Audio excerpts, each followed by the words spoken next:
ang panibagong kampyon ng Pilipinas sa larangan ng boxing. Halina at pag-usapan natin mga ka-sports adventure.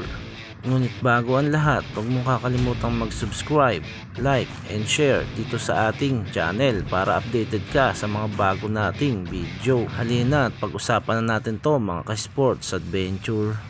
Kagabi nga lang po ay dumayo ang ating kababayang si Vincent Lacar sa bansang China upang kalabanin ang Chinese prospect na si Bin Lo. Dito nga sa bakbakan nila ay walang naniniwala na mananalo itong ating kababayan. Gawa ng heavy underdog na itong ating kababayan at lamang na lamang ang Chinese fighter gawa ng nasa kanyang baluarte at dito nga gaganapin ang laban. Subalit nangulat nga po ang lahat ng kababayan ng Chino at lahat ng nanonood sa live telecast dahil nga hindi nila inaasahan na dodominahin ng ating kababayan itong kanilang pambato. Matapos ngang masilat ni Lacar itong si Bin Lo sa kanilang laban, muntik pa ngang lutuin ang ating kababayan ng isang referee na kababayan mismo ng Chino. Matapos ngang magbigay ito ng score na 96-94 para sa kanyang kababayang si Bin Lo. Mabuti na lang at pumabor ang dalawang hurado sa ating kababayan na nagbigay nga ng score na 98-92 at 97-93. At dahil nga po dito ay tuluyan nang nakuha ng ating kababayan ang tagumpay sa kanilang laban. At dito nga po ay nakuha ng ating kababayan ang dalawang bakanteng titulo na WBO Oriental Flyweight Belt at WBC Far East Belt. At dahil nga po dito sa panalong ito ay umabante ang kanyang karera sa 9 wins with 4 knockouts at walang talo. At dito na nga nagtatapos ang ating boxing update for today's mga ka-sports adventures. Salamat sa patuloy na panonood at pagsuporta. Hanggang sa muli mga ka-adventure.